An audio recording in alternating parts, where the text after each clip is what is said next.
ईमान पर फातिमा या इलाही, ईमान पर फातिमा या इलाही, ईमान पर फातिमा या इलाही। अल्हम्दुलिल्लाहि रब्बिल आलमीन वस्सलातु वस्सलामु अला सय्यिदिल मुरसलीन अम्मा बअद फ़अऊज़ु बिल्लाहि मिनश शैतानिर रजीम बिस्मिल्लाहिर रहमानिर रहीम अस्सलातु वस्सलामु अलैका या रसूलल्लाह व अला आलिका व अस्हाबिका या हबीबल्लाह अस्सलातु वस्सलामु अलैका या नबियल्लाह व अला आलिका व अस्हाबिका या नूरल्लाह। शेख तरीक़त अमीर अल-सुन्नत बानी दावत इस्लामी हज़रत अल्लामा मौलाना अबू बिलाल मोहम्मद इलियास अत्तार क़ादरी रज़वी ज़ियाई दामत बरकातुहुल आलिया के बयान के तहरीरी गुलदस्ते करामात उस्मान गनी रदी अल्लाह ताला अन्हु, इसमें आप नकल करते हैं कि सरकार मदीना मुनव्वरा सरदार मक्का मुकर्रमा सल्लल्लाहु अलैहि वसल्लम का फरमाने बरकत निशान है कि ए लोगो, बेशक बरोज़े क़यामत उसकी दहशतों और हिसाब किताब से जल्द नजात पाने वाला शख्स वो होगा जिसने तुम में से मुझ पर दुनिया के अंदर बकसरत दुरूद पाक पढ़े होंगे। सल्लु अलल हबीब सल्लल्लाहु तआला अला मुहम्मद व अला आलिहि व स्वहबिहि व बारक वसल्लम। हजरत सैयदना इक्रिमा रदी अल्लाह तआला अन्हु फरमाते हैं कि एक मुल्क का बादशाह बहुत जालिम और कंजूस था। उसने अपने मुल्क में यह ऐलान कर दिया कि कोई भी शख्स किसी फकीर या मिस्कीन पर कोई चीज सदका ना करे, कोई किसी गरीब की मदद ना करे। अगर किसी ने ऐसा किया तो मैं उसका हाथ काट दूंगा। तो ये खबर सुनकर लोगों में सनसनी मच गई। अब हर कोई सदका देने से डरने लगा। एक दिन एक फकीर मजबूर होकर एक औरत के पास आया और उससे कहा कि अल्लाह की खातिर मुझे कोई खाने के लिए चीज दो।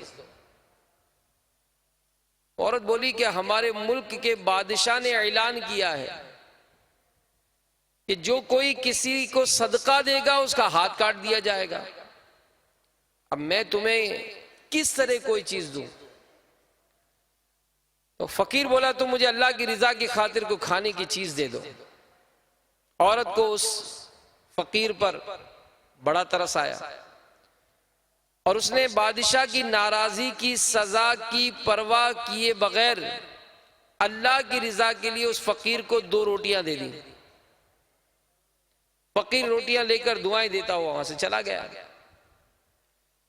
जब बादशाह को मालूम हुआ कि फुला फुला औरत ने मेरे हुक्म की खिलाफ वर्जी की है, तो उसने औरत की तरफ अपने सिपाही भेजे और औरत के दोनों हाथ काट दिए। कुछ अरसे बाद बादशाह ने अपनी वालिदा से कहा कि मुझे किसी ऐसी औरत के बारे में बताओ जो सबसे ज्यादा हसीन और जमील हो ताकि मैं उससे शादी कर सकूं। उसकी वालिदा ने बताया कि हमारे मुल्क में एक ऐसी खूबसूरत और बेमिसाल हुस्न जमाल की पैकर औरत रहती है कि मैंने आज तक उस जैसी हसीन और जमील औरत नहीं देखी, मगर उसमें एक बहुत बड़ा ऐब है। बादशाह ने पूछा उसमें क्या ऐब है? उसके वालिदा ने जवाब दिया कि उसके दोनों हाथ कटे हुए हैं। तो बादशाह ने सिपाहियों को हुक्म दिया कि उस औरत को मेरे पास हाजिर किया जाए। चंद सिपाही गए और उस औरत को बादशाह के पास ले आए जिसके हाथ फकीर को रोटियां देने की वजह से काट दिए गए थे। जब बादशाह ने उस औरत को देखा तो उसके हुस्न जमाल ने बादशाह को हैरत में डाल दिया। बादशाह ने कहा, क्या तुम मुझसे शादी करना चाहती हो? औरत ने कहा, मुझे कोई इतराज नहीं, अगर तुम मुझसे शादी करना चाहो तो मुझे मंजूर है। चुनाचे उन दोनों की शादी हो गई, जश्न मनाया गया और इस तरह वो हंसी खुशी जिंदगी गुजारने लगे। बादशाह की दूसरी बीवियों को उस औरत से हसद हो गया और वो दिन रात हसद की आग में जलने लगी। उनके दिल में ये बात बैठ गई कि बादशाह अब हमें उतनी वकायत नहीं देता जितनी इस गरीब और नादार दुल्हन को देता है। चुनाचे वो हर वक्त इसी फिक्र में रहती कि किसी तरह इस नई दुल्हन को बादशाह की नजरों से गिराया जाए, लेकिन वो अपने इस मजमूम इरादे में कामयाब ना हो सकी। अचानक बादशाह किसी महाज पर रवाना हो गया और वहां उसे काफी दिन तक दुश्मनों से लड़ना पड़ा। बादशाह की बीवियों को यह बहुत अच्छा मौका मिल गया। उन्होंने बादशाह को खत लिखा कि तुम्हारे पीछे से तुम्हारी नई दुल्हन ने तुम्हारी इज्जत को दागदार कर दिया, बदकारा हो गई। इस बदकारी के नतीजे में इसके यहाँ बच्चा भी पैदा हो गया। बादशाह को जब ये खत मिला तो आग बगोला हो गया। उसने फौरन अपने कासिद को हुक्म दिया कि अपनी वालिदा के पास भेजा कि इस बदकारा औरत को इसके बच्चे समेत मेरे मुल्क से निकाल दो, इसके गले में कपड़ा बांधकर बच्चा भी इसके गले में डाल दो और उन्हें किसी जंगल में छोड़ दो। उसकी वालिदा को पैगाम मिला, उसने ऐसा ही किया। उसके गले में कपड़ा डालकर बच्चा उसमें डाल दिया, फिर उसे मुल्क से दूर एक जंगल में छोड़ दिया गया।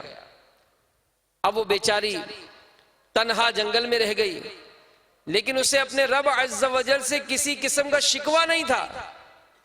वो उस पर राजी रही। बेचारी इसी तरह जंगल में घूमती रही। प्यास की शिद्दत ने उसे परेशान कर रखा था। बिलाखिर उसे दूर एक नहर नजर आई। वो नहर पर गई, जैसे ही पानी पीने के लिए झुकी तो उसका बच्चा गहरे पानी में गिर पड़ा, डूबने लगा। जब औरत ने अपने बच्चे को डूबता देखा तो रोने लगी। इतने में उसके पास दो खूबसूरत नौजवान आए। उससे पूछा, क्यों रो रही हो? उसने कहा, मैं पानी पीने के लिए झुकी, मेरा बेटा इस नहर में गिरकर डूब गया, मैं इसी के गम में रो रही हूं। उन खूबसूरत नौजवानों ने पूछा, क्या तू चाहती है कि हम तेरे बच्चे को निकाल लाएं? औरत ने जब बेताब होकर कहा कि हाँ, मैं चाहती हूं कि अल्लाह अज़्ज़ वजल मुझे मेरा बेटा वापस लौटा दे। उन नौजवानों ने दुआ की और उसका बच्चा निकाल कर उसे दे दिया।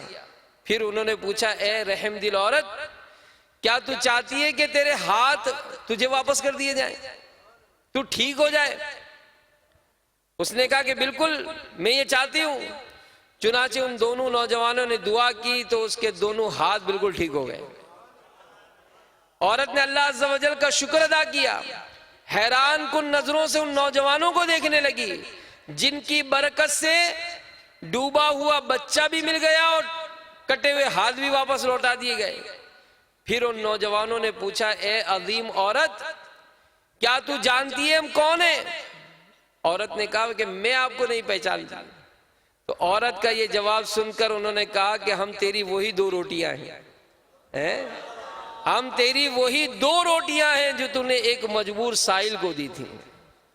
मदनी चैनल के नाजरीन, इस हिकायत में हमारे लिए कैसी कैसी नसीहतें कि अल्लाह अज़्ज़ वजल की खातिर जो नेक अमल किया जाता है वो कभी रायगा नहीं जाता। अल्लाह पर भरोसा बंदा करके तो देखे, अल्लाह की बारगाह में अपने सरे नियाज को झुका कर तो देखे। रब ताला से उम्मीद जब होती है तो बंदे को कैसी कैसी बरकतें मिल जाती हैं। तो बाद औकात बंदा रब पर भरोसा नहीं करता, बल्कि खल्क पर भरोसा करता है, मखलूक पर भरोसा करता है। तो याद रखिए कि मुसब्बिबुल असबाब यानी असबाब को पैदा करने वाले रब को छोड़कर फकत असबाब पर भरोसा कर लेना, या खालिक अज़्ज़ वजल को छोड़कर फकत मखलूक पर भरोसा कर लेना, ये एतिमाद खल्क कहलाता है। और उलमा फरमाते हैं कि खालिक को बिल्कुल भुलाकर फकत मखलूक या असबाब पर एतमाद कर लेना, यह निहायत ही मजमूम और हलाकत व बर्बादी में डालने वाला अमल है और हर मुसलमान को इससे बचना जरूरी है। कुरान पाक में सूरह आले इमरान पारा नंबर 4 आयत नंबर 159 में रब ताला इरशाद फरमाता है, वशाविरुहुम फिल अम्र फ़इज़ा अज़म्त फ़तवक्कल अलल्लाह इन्नल्लाह युहिब्बुल मुतवक्किलीन। मेरे आका आला हजरत इमाम अहले सुन्नत मौलाना शाह इमाम अहमद रजा खान अलैहि रहमतुर रहमान कंजुल ईमान शरीफ में इसका तर्जमा कुछ यूं करते हैं, और कामों में उनसे मशवरा लो और जो किसी बात का इरादा पक्का कर लो तो अल्लाह पर भरोसा करो, बेशक तवक्कल वाले अल्लाह को प्यारे हैं। तो सदरुल अफाजिल हजरत अल्लामा मौलाना सैयद मोहम्मद नईमुद्दीन मुरादाबादी अलैहि रहमतुल्लाह हादी खजानुल इरफान शरीफ में इसका तर्जमा कुछ यूं करते हैं कि तवक्कुल के माना है अल्लाह तबारक व तआला पर एतमाद करना और कामों को उसके सिपुर्द कर देना। मकसद ये कि बंदे का एतमाद ये तमाम कामों पर अल्लाह पर होना चाहिए। और आज मतलब बदकिस्मती से हम असबाब की तरफ ज्यादा माइल लेते हैं, खालिक कायनात अज़्ज़ा वजल की मेहरबानियां उसके लुत्फ़ करम की तरफ हमारी तवज्जो नहीं होती। हजरत सईदना इमरान बिन हसीन रदी अल्लाह ताला अन्हु से रिवायत है कि रसूलुल्लाह सल्लल्लाहु ताला अलैहि वसल्लम ने इरशाद फरमाया कि जो शख्स अल्लाह पर भरोसा करता है, जो शख्स अल्लाह पर भरोसा करता है और उसी का होके रह जाता है, तो रब ताला उसके हर काम में किफायत करता है और उसे वहां से रिस्क अता फरमाता है जहां उसका गुमान भी नहीं होता। और जो दुनिया पर तवक्कुल करता है और उसी का रह जाता है, तो अल्लाह अज़्ज़ा वजल उसे इस दुनिया का ही कर देता है। तो मेरे मीठे मीठे और प्यारे प्यारे इस्लामी भाइयों, आज हमारा मामला यही है कि हम असबाब पर ज्यादा तवज्जो रखते हैं। कहीं नौकरी करते हैं तो सेठ से ज्यादा मतलब हमें उम्मीदें होती हैं। और बल्कि बड़ी अजीब सी बात है कि अगर दुनियावी मामलात में देखा जाए तो सेठ की कितनी इताअत और फरमा बरदारी होती है कि सेठ अगर बोले 10 बजे आना है तो जी 10 बजे आना है, सेठ बोले 10 बजे जाना है तो जी 10 बजे जाना है, सेठ बोले कि इस छुट्टी वाले दिन भी आपको छुट्टी नहीं कर रही, लब्बैक हाजिर, आपको इस तरह के सारे काम करने हैं, लब्बैक। फिर इस तरह से अपने कामों में भी हमारी कोशिश होती है कि मैं सेठ की ज्यादा तवज्जो पालूं। 6-8 आदमी काम कर रहे हो तो बस सेठ की ज्यादा तवज्जो मुझ पर हो जाए, मैं और दिल जमाई से काम करूंगा, मैं और तवज्जो दूंगा ताकि सेठ की नजर मुझ पर रहे कि ये मेरा अपना आदमी है, ये मेरा अपना आदमी है, इसको मैं 10 काम देता हूं, ये 10 काम भी करता है, 2 काम ज्यादा करता है। और खालिक अज़्ज़ा वजल के बारे में हमारा क्या मामला है? उसने इस कदर नेमत अता की, हमें क्या इरशाद फरमाया, नमाज पढ़ो, फिर हम नमाज नहीं पढ़ते। रिस्क हलाल कमाओ, हमें हुक्म मिला, हम रिस्क हलाल नहीं कमाते। झूठ मत बोलो, लेकिन हम झूठ बोलते हैं। अपनी आंखों को हराम से बचाओ, हम हराम से बचा नहीं पाते। तो अगर देखा जाए मेरे मीठे मीठे और प्यारे प्यारे इस्लामी भाइयों, तो रब ताला की कैसी कैसी नाफरमानियां, और फिर मतलब हमारा अंदाज़ जिंदगी ये हमें बताता है कि वाकई हमारा इस मामले में बड़ी बेबाकी है। क्योंकि रब से जो डरता हो ना, वो कभी नमाज नहीं कज़ा करेगा। रब से जो डरे वो कभी झूठ नहीं बोलेगा, वो धोखा नहीं देगा, वो लोगों का हक तलफ नहीं करेगा, वो दिल आजारियां नहीं करेगा, वो किसी का माल ना हक नहीं खाएगा, वो सूद का लेन देन नहीं करेगा। उसको पता है कि रब ताला का फरमान है कि जो सूद का लेन देन करे गोया उसने मुझसे ऐलान जंग किया।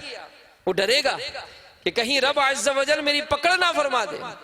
तो मेरे मीठे मीठे और प्यारे प्यारे इस्लामी भाइयों, अल्लाह तबारक व तआला पर जो कामिल भरोसा करे और मखलूक पर एतमाद ना करे, उसको अजीम शान उसके सिले भी मिलते हैं। जी हाँ, हजरत सैयदना याकूब बसरी रहमतुल्लाह तआला अलैह फरमाते हैं कि मैं एक दिन हरम में 10 दिन तक भूखा रहा, भूख से शदीद निढाल हो गया। तो ख्याल आया कि वादी में चलना चाहिए, शायद वहां से कुछ खाने को मिल जाए। तो वहां पहुंचा तो एक पुराना शलगम मिला। मैंने उसे उठा लिया, लेकिन दिल में वहशत पैदा हुआ। यूं महसूस हुआ जैसे कोई कह रहा हो कि 10 दिन के फाके के बाद तेरे हिस्से में यही गला सड़ा शलगम आया। चुनाचे मैंने उसे वहीं फेंक दिया, दोबारा मस्जिद में आ गया। थोड़ी देर बाद एक अजमी आया, मेरे सामने बैठ गया और थैला निकाला और कहा कि ये तुम्हारे लिए। मैंने पूछा तुमने इसे मेरे लिए क्यों खास कर रखा है? उसने कहा कि हम 15 दिन से समुद्र में फंसे हुए थे।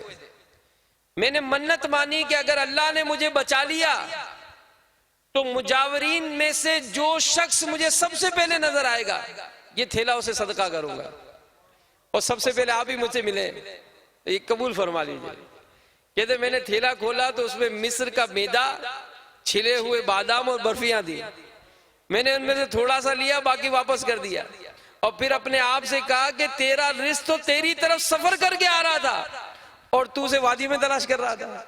है तो रब ताला की नेमतें देखे, बरकतें देखे, जैसे होता ना कि बाद परेशान हाल, हजरत दुआ कीजिए बड़ा परेशान हूं, खाने को नहीं, खाने 3 दिन से कुछ नहीं खाया। ओ भाई खाया नहीं तो जिंदा कैसे रहे? हैं सारी जिंदगी परेशानियों में गुजारी, तो फिर इतना लंबा चौड़ा कैसे हो गया भाई? परेशानियां होती तो मर ही जाता। पता चला कि परेशानियां अगर हैं तो वो काबिले बर्दाश्त थी। और वक्त मेरे मीठे मीठे इस्लामी भाइयों ये एक सा नहीं रहता, ये उसूली बात, वक्त एक सा नहीं रहता। ठीक है, आजमी आजमाइश के दिन आते हैं, गुजर जाते हैं, फिर अच्छे दिन भी आ जाते हैं, अच्छे दिन आते हैं वो भी गुजर जाते हैं। तो इंसान को बस्सा औकात अगर नेमतें मिलती हैं तो बाद औकात वो चौड़ा भी तो बहुत हो जाता है ना। जैसे बाल मिला उसको तो अब उसकी नजर में कोई आता ही नहीं है, समाता ही नहीं है, किसी को घास ही नहीं डालता। ठीक है, खानदान में आपके पास बड़ा पैसा आ गया तो अब आपको खानदान का कोई आदमी अच्छा ही ना लगे कि मेरे खानदान वाले तो सारे गरीब, हम तो शहर में रहते ना, बड़ा घर है हमारा, तो मेरे तो ये देहाती रिश्तेदार हैं, ये आते तो हमारा घर भी खराब कर देते हैं। यार हम इनको यहाँ नहीं बुलाते, हम इनसे मिलने ही चले जाते हैं, हमारे स्टेटस में नहीं आते। शादियां करेंगे तो 2 दावतें होंगी, रिश्तेदारों की अलग दावत, अपने दोस्तों की अलग दावत। क्यों कि कहीं मेरे रिश्तेदारों को मेरे दोस्त ना देख ले तो पता चले यार ऐसे गरीब रिश्तेदार हैं आपके, ऐसे ऐसे। भाई ठीक है, ऐसे में तो पैदा हुए, ऐसों में तो बड़े हुए। आज अगर घर मिल गया, दौलत मिल गई, शोहरत मिल गई तो है तो मसल यहीं से ना। तो बस्सा औकात मेरे मीठे मीठे प्यारे प्यारे इस्लामी भाइयों, इस तरह का अंदाज इंसान इख्तियार करता है, फिर पशेमानी भी इख्तियार करता है। बड़ी इबरत की बात उलमा फरमाते हैं कि गरीब होने में देर नहीं लगती है। जी हाँ, गरीब होने में देर नहीं लगती है। बाद औकात किसी एक की दिल आजारी, किसी एक को मतलब हकीर जानना, कहीं ऐसा ना उनको ऊपर उड़ते हो, बिल्कुल शोहरत के चांद बने हुए हो, ठक करके जमीन पे गिर जाते हैं। इतने मालो असबाब होते हैं, देखते ही देखते एक ही रात में कंगला होकर फुटपाथ पे आ जाता है। तो जग दुनिया देखी भाली है। तो हमें मतलब इस तरह के मामलात पर भी गौर करना चाहिए। फिर आखिरत की अगर फिक्र हो, आखिरत की अगर सोच हो, तो फिर इंसान जो है ना वो दुनिया की इन आसाइशों को अगर नहीं पाता है ना, वो परवाह नहीं करता। वो यही सोचता है कि यार दुनिया है भी तो, जिंदगी तो है तो बहुत मुख्तसर ना। ठीक है, अगर मुझे नहीं मिला नहीं मिला, रब की यही मर्जी। भाई अगर मैं किसी दुकान का मालिक हूं, अभी ईद गुजरी, किसी को मैंने 25,000 ईदी दी, किसी को 15,000 दी, किसी को 5,000 दी, किसी को कुछ भी नहीं दिया। तो जिसको कुछ नहीं दिया क्या वो इतराज करता है कि सेठ साहब ये क्या बात हुई, आप इसको 25,000 दे रहे हो, इसको 15,000 हो, मुझे कुछ भी नहीं दिया। भाई मैं सेठ हूं, मैं मालिक हूं, मेरी मर्जी में जिसको जाऊं 25 दूं, जिसको जाऊं 15 दूं, किसको जाऊं नहीं दूं। तो रब ताला हमारा मालिक है, वो जिसको चाहे जितना अता करे, हम होते कौन है एतराज करने वाले। तो बस्सा औकात हम अगर इस तरह का मामला हो तो फिर लोगों पर बड़ी उम्मीदें होती हैं, यार ये चाहेगा ना मेरा काम बन जाएगा, ये चाहेगा तो ये बन जाए। फिर इसी तरह दुकान पर बैठे हो, हय्या अलल सलाह हय्या अलल फलाह सदाएं सुनते हैं, मौदिन साहब पुकार रहे हैं आओ नमाज की तरफ, आओ फलाह की तरफ। और हमारा होता है कि यार दुकान छोड़ के जाऊंगा तो कहीं मेरा कारोबार खत्म ना हो जाए। निगरानी शुरा ने एक मरतबा बयान किया कि चंद नेक लोग सफर पर थे, एक मकाम पर उन्होंने देखा कि एक आतिश परस ये आग की पूजा कर रहा है, इबादत कर रहा है। उन्होंने जब इस शख्स को देखा कि ये तो आग की इबादत कर रहा है तो उस पर इनफरादी कोशिश की, उसको दीन इस्लाम की दावत पेश की, वो मुसलमान हो गया। अब मुसलमान हुआ तो उसने ख्वाहिश का इजहार किया कि मैं आप लोगों के साथ रहना चाहता हूं, उन्होंने अपने साथ रख लिया। अब सफर होता रहा, एक वक्त ऐसा आया कि अब इनमें जुदाई थी, अब इनमें जुदाई थी। वो नौ मुस्लिम, वो नया नया जो मुसलमान हुआ था उसको इस रास्ते से जाना था, उस नेक लोगों के काफिले को इस रास्ते से जाना था। तो वो जो नेक लोग थे उन्होंने आपस में मशवरा किया कि ये मुसलमान हुआ है तो क्यों ना हम इसकी कुछ मदद करें। चुनाचे उन्होंने आपस में कुछ रकम जमा की और उस नौ मुस्लिम को पेश की कि ये रखिए। तो कहा ये क्या है? तो कहा कि आप नए नए मुसलमान हुए, ये रख लीजिए ताकि आपके घर बार के मामलात में आपको आसानी हो जाए। तो वो मुस्कुराने लगा और कहने लगा कि अल्लाह तबारक व तआला पर जब मेरा ईमान नहीं था, जब मैं इस पर ईमान नहीं रखता था, जब मैं उसकी नाफरमानी करता था, वो रब अज़्ज़ा वजल उस वक्त भी मुझे भूखा नहीं रखता था, मुझे उस वक्त भी देता था। अब तो उस रब पर मैं ईमान ला चुका हूं, मैं उसकी इबादत कर रहा हूं, उसकी फरमाबरदारी कर रहा हूं, तो ये कैसे मुमकिन है कि अब मुझे वो अता नहीं करेगा। बात समझने की कि बस्सा औकात किसी के ज़हन में ठन जाती है कि जब तक भाई मैं बैरून मुल्क का सफर नहीं करूंगा ना, मेरा रिस्क यह है ही नहीं, ये है काम ही नहीं करते। यहाँ पर लगे हुए, अम्मा का जेवर बेचा, घर वालों का जेवर बेचा, सामान बेचा, भाई मुझे बाहर भेज दो, बाहर भेजेंगे तो मैं वहीं पे कमा सकता हूँ। भाई यहाँ कमाना, यहाँ कोशिश तो कर। तो खैर बाहर जाकर भी कमाना, जो भी शरई तकाज़े वो सब जायज करता है, सही है। वो एक समझाने की बात कि इस तरह, जैसे बुजुर्ग रहमतुल्लाह ताला अलैह, उनके एक मुरीद ने कहा कि हुजूर मैं दूसरी बस्ती जा रहा हूं ताकि वहां पर अपना काम काज करूं, वहां पर अपने मामलात को अच्छा करूं। तो पीर साहब थे, उन्होंने कहा कि ठीक है, जब तुम्हारी रवानगी हो तो मुझे आकर बताना। एक दिन आया, कहना कि हज़रत आज मेरी रवानगी है। अच्छा चलो, किनारे पहुंचे, उसको लेकर वहां पहुंच के जब वो रुखसत होने लगा तो फरमाने लगे कि जब वहां पहुंचो तो वहां के खुदा को मेरा सलाम कहना। अब वो बड़ा हैरान होगा, हजरत ये आप कैसी बात कर रहे हैं, यहाँ का खुदा और वहां का खुदा अलग अलग थोड़ी है, एक ही तो है। तो कहा नादान, जो रब अज़्ज़ा वजल तुझे उस बस्ती में रिस्क दे सकता है तो क्या इस बस्ती में नहीं दे सकता है? तो बात समझ में वापस आ गया। वो बात समझाने की कि रब पर भरोसा करें, रब पर भरोसा करें, रब पर इत्मीनान करें। दावत इस्लामी के इशाती इदारे मकतबतुल मदीना की एक छोटा सा रिसाला है, अच्छे बुरे अमल, इसके सफा नंबर 78 पर नबी पाक सल्लल्लाहु तआला अलैहि वसल्लम का ये इरशाद लिखा है कि जिसकी नीयत आखिरत का हुसूल हो, अल्लाह ताला उसके दिल को गिना से भर देता है और उसके मामलात को जमा कर फरमा देता है और दुनिया उसके पास जलीलो ख्वार होकर आती है। और जिसकी नीयत सिर्फ दुनिया का हुसूल ही हो, अल्लाह ताला उसे तंग दस्ती में मुब्तला कर देता है, उसके मामलात को मुंतशिर फरमा देता है और उसे दुनिया में से उतना ही मिलता है जितना उस अल्लाह ने उसके मुकद्दर में लिख दिया है। तो वक्त से पहले नसीब से ज्यादा ये मिलेगा नहीं। मेरे नसीब में लाख रुपए हैं तो दुनिया की कोई ताकत मेरे उस लाख रुपए के 99,999 नहीं कर सकती। और मेरे नसीब में 10,000 ही लिखे तो मेरी बहुत सारी सलाहियतें, बहुत सारे हुनर, बहुत सारे फनून, ये 10,000 से 1 रुपया बढ़ा नहीं सकते। बस बंदे को रब की रिजा पर राजी रहना चाहिए, रब की रिजा पर राजी रहना चाहिए। और इसका जो एतमाद खल्क का जो सबब उलमा ने लिखा वो है यही अदम तवक्कुल, अल्लाह पर भरोसा उठ जाता है। और मखलूक पर हद दर्जा भरोसा हो जाता है कि बस ये करेगा तो हो जाएगा। रब पर भरोसा करना, जैसे अगर कहते हैं यार मैं क्या करूं, इतनी दुआएं करता हूं, दुआएं कबूल ही नहीं होती। सीधी सी बात है भाई, आपको अगर कोई काम कहे और आप उसका काम ना करें, कोई शख्स अगर हमें काम कहे, मुझे कोई काम कहे, मैं उसका काम नहीं करूं, अब जब मुझे काम पड़े उससे, मुझे क्या उम्मीद होगी? वो मेरा काम करेगा? नहीं करेगा। मैं तो खुद सोचूंगा यार मैंने जब इसका काम नहीं किया तो ये मेरा काम क्यों करेगा। चलो कह भी दिया, थोड़ा झुक कर शर्मिंदा होकर भी कह दिया, फिर भी इतना जबरदस्ती वाला सौदा नहीं होगा भाई, जब मैंने काम ही नहीं किया इसका तो मेरा काम क्यों करेगा। अब फरमाए कि आप कहें मेरी दुआएं कबूल हो जाएं, चलें जी दुआएं कबूल होएं तो आप 5 टाइम की नमाज, हजरत फजर में तो आंखें नहीं खुलती है, जोहर में तो मैं ऑफिस में होता हूँ, असर में तो मैं गाड़ी में होता हूँ, मगरिब में आता हूँ तो खाने का टाइम होता है, खाना खाता हूँ, वो इशा हो जाती है तो फिर सुस्ती बहुत होती है, सो जाता हूँ। अब आपको मेरे पास नमाज का टाइम नहीं है। अच्छा जनाब आप रोजे रखते हैं? नहीं जी, वो पिछले साल भी एक रोजा रखा था, बीमार हो गया था, तो डॉक्टर ने कहा था कि रोजे रखोगे तो बीमार हो जाओगे।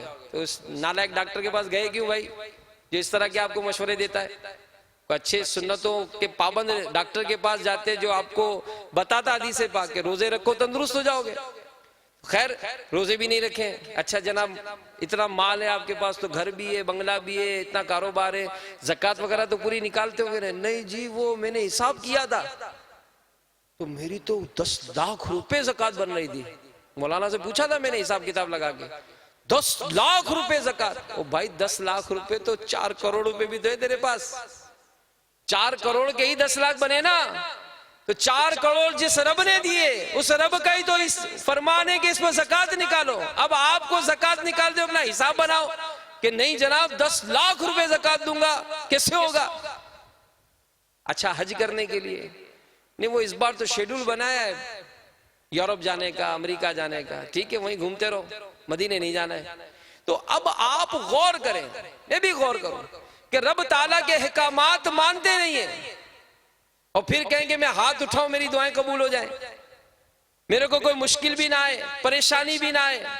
तो मेरे मीठे मीठे इस्लामी भाइयों, मखलूक पर हमें हद दर्जा भरोसा होता है, हमें रब पर भरोसा करना चाहिए। हम लोगों से लंबी लंबी उम्मीदें वाबस्ता कर लेते हैं और सिर्फ उन्हें कामयाबी का जरिया समझते हैं। हमें अपने खालिक व मालिक अज़्ज़ वजल पर भरोसा रखना चाहिए, उसकी रहमत पर कामिल नजर रखना चाहिए। ये मदनी ज़हन बनाए कि जिस मखलूक पर भरोसा कर रहा हूं ये भी उसी रब की ही बनाई हुई है, और खालिक को छोड़कर फकत मखलूक पर भरोसा करना ये बेअकली और हमाकत है। हमारे असलाफ और बुजुर्गान दीन, ये इनकी जो वाकयात है मेरे मीठे मीठे इस्लामी भाइयों, ये ऐसे जबरदस्त है। एक सुनिए बात कि हज़रत सैयदना अहमद बिन नासिह रहमतुल्लाह ताला अलैह फरमाते हैं कि एक गरीब शख्स बहुत इबादत गुजार और कसीरुल इयाल था, घर का खर्च वगैरह इस तरह चलता कि घर वाले ऊन की रस्सियां बनाते और ये फरोख्त करके सामान खरीद लाता, जितना माल मिल जाता अल्लाह का शुक्र अदा करता। और ये भी एक आदत अगर बनाए वल्लाह आपकी जिंदगी बड़ी पुरसुकून गुजरेगी। जी हाँ, कि हम अगर दूसरों के बंगलों को, दूसरे की गाड़ियों को, दूसरों के आसाइशों को, दूसरों के बिस्तरों को, दूसरों के सोफों को, दूसरों के रख रखाव को, दूसरों के मोबाइल को, ये देखकर ही दिल कुड़ते रहेंगे, दिल जलाते रहेंगे कि मेरे पास कुछ नहीं, मेरे पास कुछ नहीं। ये गलत है। अपने रब ने जिस हाल में रखा उस हाल में खुश रहिए, आप पुरसुकून जिंदगी गुजारेंगे, पुरसुकून आपको नींद आएगी। वरना जिनके पास माल है ना, आप उनसे पूछ लीजिए कि उनके पास नींद नहीं है। जी हाँ, बेहतरीन घर जरूर बना लिया, बेहतरीन बिस्तर जरूर बिछा लिया, लेकिन माजरत के साथ उनको नींद नहीं आती। गोलियां खा खा कर भी अब इस कैफियत में पहुंच गए कि नींद नहीं आती। उनके दस्तरखान पर 20 किस्म के आपको चीजें मिलेंगी, लेकिन सेठ साहब तेल का परहेज, घी का परहेज, गोश्त का परहेज, मिर्ची का परहेज, नमक वो नहीं खा सके, चीनी वो ना खा सके, मिठाई वो ना खा सके, तो क्या कहे, नोट खाएं। नोट खाए, क्या करेंगे? तो ये सोचे, गौर करें। वो शख्स अल्लाह का शुक्र अदा करता, हस्बे मामूल। एक मर्तबा वो नेक शख्स ऊन की रस्सियां बेचने गया। जब रस्सियां बिक गई तो घर वालों के लिए खाने का सामान खरीदने लगा। इतने में उसका एक दोस्त आया, कहने लगा मैं सख्त हाजतमंद हूं, मुझे कुछ रकम दे दो। उस रहमदिल इबादत गुजार शख्स ने वो सारी रकम उस गरीब साहिल को दे दी, खाली हाथ घर लौट आया। जब घर वालों को पता चला, पूछा खाना कहाँ है? ने कहा मुझे एक हाजतमंद ने सवाल किया, मैंने सारी रकम उसको दे दी। तो घर वालों ने कहा अब हम क्या खाएंगे, हमारे पास तो कुछ भी घर में नहीं है। तो उस नेक शख्स ने घर में नजर दौड़ाई, एक टूटा प्याला और एक गढ़ा नजर आया। वो दोनों चीजें ली और कहा कि चलो इसको बाजार में बेच के आता हूँ, शायद को खरीद ले। बाजार पहुंचा, लेकिन कोई भी टूटा प्याला और वो टूटा फूटा गढ़ा खरीदने के लिए तैयार नहीं हुआ। तो एक जगह से गुजरा तो एक शख्स के पास खराब फूली हुई मछली थी। तो मछली वाले ने कहा कि तू मेरा खराब माल ले ले, मैं तेरा खराब माल ले लेता हूं। तो उसने कहा चलो ये मंजूर है, खराब मछली लेकर घर आया। मछली जब घर वालों ने देखी तो घर वालों ने कहा हम इस बेकार मछली का क्या करें? तो उस नेक आदमी ने कहा तुम इसे भून तो लो, हम इसे को खा लेंगे। अब अल्लाह की जात पर उम्मीद रखो, अल्लाह रिस्क अता करेगा। घर वालों ने मछली काटना शुरू की। जब उसका पेट चाक किया, एक निहायत कीमती मोती मिला। घर वालों ने उस आबिद को खबर दी। अब देखें, मिला माल, लेकिन फौरन इल्म था उस आबिद को। उसने कहा देखो इस मोती में सुराख है या नहीं? अगर सुराख है तो ये किसी का इस्तेमाली मोती होगा, ये मेरा नहीं होगा, ये अमानत होगा। और अगर इसमें सुराख नहीं तो फिर ये रिस्क है। और जिसे रब ने हमारे लिए भेजा है, तो उस मोती को देखा तो उसमें सुराख नहीं था। सबने अल्लाह का शुक्र अदा किया। सुबह वो नेक आदमी जवेरी के पास गया तो पूछा कि इसकी क्या कीमत होगी? जवेरी ने मोती देखा तो आंखें फटी रह गई। कहने लगा कि मेरे पास तो इसकी कीमत देने के लिए रकम नहीं, और ये 30,000 में दे सकता हूं इसके। हकीकत ये कि इससे भी ज्यादा का है। वो मोती लेके दूसरे जवेरी के पास पहुंचा। उसने कहा कि 70,000 दे सकता हूं, और मुझे अफसोस है कि मैं इसकी कीमत वो नहीं दे सकता जो इसकी असल है, मेरे पास है इतने। मैं तुम्हारे साथ 2 मजदूर भेजता हूं, वो सारी रकम उठाकर तुम्हारे घर छोड़ाएंगे। चुनाचे उस जवेरी ने 2 मजदूरों को दिरहम देकर उस नेक शख्स के साथ रवाना कर दिया। जब वो आबिद अपने घर पहुंचा, घर पर एक साइल आया। उसने कहा कि मुझे इस माल में से कुछ दे। तो वो कहने लगा हम भी कल तक तुम्हारी तरह मोहताज और गरीब थे, ये लो तुम इसमें से आधा माल ले जाओ। फिर उसने माल तकसीम करना शुरू किया। ये देखकर साहिल ने कहा कि अल्लाह तुम्हें बरकत दे, मैं तो अल्लाह के फरिश्तों में से एक फरिश्ता हूं जो तुम्हें आजमाने आया था। हम देखें, गौर करें कि जो शख्स किसी की मदद करता है रब ताला उसकी मदद करता है। तो जो शख्स किसी का खैर ख्वाह होता है वो कभी नामुराद नहीं होता। जो किसी पर रहम करता है अल्लाह ताला उस पर रहम करता है। तो सदका देने से माल में कमी नहीं आती। तो हम देखें, गौर करें कि अगर रब ने हमें माल दिया तो क्या हमारे दिल में नरमी आती है किसी को देने के लिए? कोई सोच बनती है, या हम भी सांप बनकर बैठ जाते हैं? बड़ी मशहूर रिवायत है, बड़ी मशहूर रिवायत है। अपनी इसराइल में 3 शख्स थे। एक कोढ़ का मरीज था, कोढ़ी था, एक गंजा था, तीसरा अंधा था। तो अल्लाह ताला ने फरिश्तों में से फरिश्ते को भेजा। एक ने आकर पूछा कि तुझे क्या, कोढ़ी को पूछा कि तुझे क्या महबूब है? वो कहने लगा मैं चाहता हूं कि मेरी बीमारी दूर हो जाए, मेरा रंग अच्छा हो जाए, जिल्द अच्छी हो जाए। फरिश्ते ने हाथ फेरा, उसकी सारी बीमारियां दूर हो गई।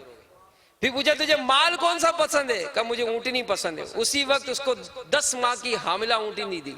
फरिश्ते ने दुआ दी और चला गया। फिर गंजे के पास आया, कहा तू क्या चाहता है? कहा मैं चाहता हूं मेरे सर के बाल आ जाए, मेरे बाल हो जाए। हाथ फेरा तो बाल आ गए। कहा तुझे क्या पसंद है? कहा मुझे गाय पसंद है। उसको एक हामिला गाभन गाय दी, दुआ दी, फिर वो चला गया। अंधे के पास आया, कहा तुझे क्या महबूब है? कहा मुझे आंखें चाहिए। हाथ फेरा, आंखें रोशन हो गई। तुझे क्या महबूब है? कहा मुझे बकरियां बहुत महबूब है। उसको एक गाभन बकरी दे दी। अब ऊंटनी, गाय, बकरी सबने बच्चे देना शुरू हुए, तीनों मालदार हो गए। अब अल्लाह तबारक व तआला ने आजमाइश आई। उस साबिका कोढ़ी के पास फरिश्ता आया और कहा कि मैं गरीब मिस्कीन हूं, मेरे पास ज़ादेरा ख़त्म हो गया, अल्लाह ताला ने तुझे तेरी जिल्द अच्छी कर दी, तुझे इतना माल दिया, मेरी मदद कर। कोड़ी कहने लगा मेरे को कौन सी बीमारी दी, मैं तो कभी बीमार नहीं हुआ, और ये माल ये तो मेरे आबा व अजदाद से, मैं तो जद्दी पुश्ती अमीर हूं। तो फरिश्ते ने कहा ठीक है, जैसा तू था अल्लाह तुझे वैसे ही कर दे। और फौरन उसका मरद आ गया और सब माल वाल खत्म हो गया। फिर गंजे के पास पहुंचा, कहा कि जिस रब ने तुझे बाल अता किए, इतना खूबसूरत कर दिया, इतने जानवर दिए तुझे, तो मैं गरीब मिस्कीन हूं, मुझे दे। तो कहा कि कौन से, मेरे बाल तो हमेशा से ऐसे ही है, और मैं तो ये तो मैंने बड़ी मेहनत से कमाया है, इसी तरह से माल है। कहा अच्छा चले, रब जिस तरह था तू उस तरह तुझे कर दे। फिर उसके बाल उड़ गए, फिर माल खत्म हो गया। बकरी वाले के पास आया, उस अंधे के पास आया, अल्लाह की नेमतें गिनवाई कि रब ताला, उस रब ने जिसने तुझे आंखें दी है, उस रब कि इन नेमतों के सदके मेरी भी मदद कर। तुझे माल दिया अल्लाह ने, कल तक तू नादार था, मेरी भी मदद कर। का बेशक मैं तो नाबीना था, मेरे रब ने मेरी आंखें रोशन की, ये नेमतें उसी ने मुझे अता की, जितना चाहे तू ले ले, जो चाहे तुझे पसंद है तू ले ले। वो फरिश्ता कहने लगा कि बस तेरी आजमाइश थी, तेरा माल तुझे मुबारक हो, ये सारा माल तू अपने पास रख। तीनों शख्सों का इम्तिहान लिया गया, तेरे लिए अल्लाह की रिजा है, तेरे दोनों दोस्तों यानी कोड़ी और गंजे के लिए अल्लाह की नाराजी है। तो हम गौर करें और सोचें कि हमारी कैफियत क्या है, हमारा जहन क्या है। हमारा नमाजों की तरफ जहन नहीं है, इबादत की तरफ दिल नहीं है, माइल नहीं होता। अजानें हो जाती है, नमाजें हो जाती है, मस्जिद की तरफ रुख नहीं होता। जायज़ नाजायज़ का हमें कहा जाता है, मदनी चैनल पर इतना समझाया जाता है। दारुल इफ्ता में पहुंचे, उलमा से राब्ता करें, अपने शरई स्कैनिंग कराएं, अपने कारोबार की, डरें कि कहीं मेरे माल में हराम की आमेजिश ना हो, कि ये हराम माल मेरे माल को तो बढ़ा देगा, लेकिन कहीं ऐसा ना हो कि मेरे इस हराम माल की नहुसत से मेरी औलाद में नफरतें पैदा हो जाए, मेरी औलाद मेरी नाफरमान हो जाए, कहीं इस हराम माल की नहुसत से मेरे घर बार की बरकत मुझसे दूर ना हो जाए। तो मेरे मीठे मीठे वो प्यारे प्यारे इस्लामी भाइयों, रब की रिजा और फरमाबरदारी हासिल करने का बेहतरीन जरिया दावत इस्लामी का मदनी माहौल है। इस माहौल से वाबस्ता हो जाइए, इज्तिमात में शिरकत को अपना मामूल बनाइए, मदनी चैनल देखने, दूसरों को देखने की तरगीब दिलाने की दावत को आम कीजिए और जहन बनाइए। इस दीन के बारे में सीखने, अमल करने पर इसको सिखाने का जज्बा बेदार कीजिए। अपने अतराफ पर जायजा लीजिए, आपके देहात होंगे, आपके गांव होंगे, आपके महल्ले होंगे, दोस्त होंगे, इल्म दीन से किस कदर दूरी है। और आज अगर हम भी इस मदनी माहौल से दूर रहें, या शेख अपनी अपनी देख के तहत हम भी इल्म ना सीखें, दूसरों को ना सिखाएं, मस्जिदों को आबाद करने का जहन ना बनाएं, तो देखें माशरे की हालत क्या होगी, बुराइयां किस कदर बढ़ती जा रही हैं। तो जरूरत इस बात की है कि नेकी की दावत को आम करने के लिए हम अपने आप को तैयार करें। अल्हम्दुलिल्लाह दावत इस्लामी के मदनी काफले शहर ब शहर, गांव बा गांव सफ़र करते हैं, पाकिस्तान में बल्कि बैरून पाकिस्तान भी अल्हम्दुलिल्लाह तहरीक आम है, ताकि इन छुट्टियों से हम मजीद फ़ायदा उठाकर खूब खूब सुन्नतों की खिदमत करें। इसके लिए दावत इस्लामी के ज़िम्मेदारान से रब्ता कीजिए, इज्तिमात में शिरकत को अपना मामूल बनाइए, मुताला कीजिए। अल्हम्दुलिल्लाह मकतबतुल मदीना अमीर अहले सुन्नत की कुतुब और रसाइल अल मदीनतुल इल्मिया की किताबें शाया करता है, इनको पढ़िए। अमीर अहले सुन्नत के अता करदा रसाइल का मुताला कीजिए, ज़हन नसीब इसको लंगर कीजिए। जी हाँ, महीने में कुछ ना कुछ अपना हिस्सा बनाइए कि 100 रिसाले, 200 रिसाले, 500 रिसाले मार्केटों में, महलों में तकसीम कीजिए, इसको पढ़िए। फिर इसी तरह अपने घर में घरेलू सदका बॉक्स रखिए, रोजाना कुछ ना कुछ सदका डालिए इसमें, और महीने में कोई तारीख फिक्स करके इसको खाली करके दावत इस्लामी के जिम्मेदारान को जमा कराइए। इस तरह से दीन के कामों में भी मुआवनत होगी। अल्लाह तबारक व तआला हम सबको अमल करने की तौफीक अता फरमाए। आमीन बिजाहिन नबीजिल अमीन सल्लल्लाहु तआला अलैहि वसल्लम। ईमान पर खातिमा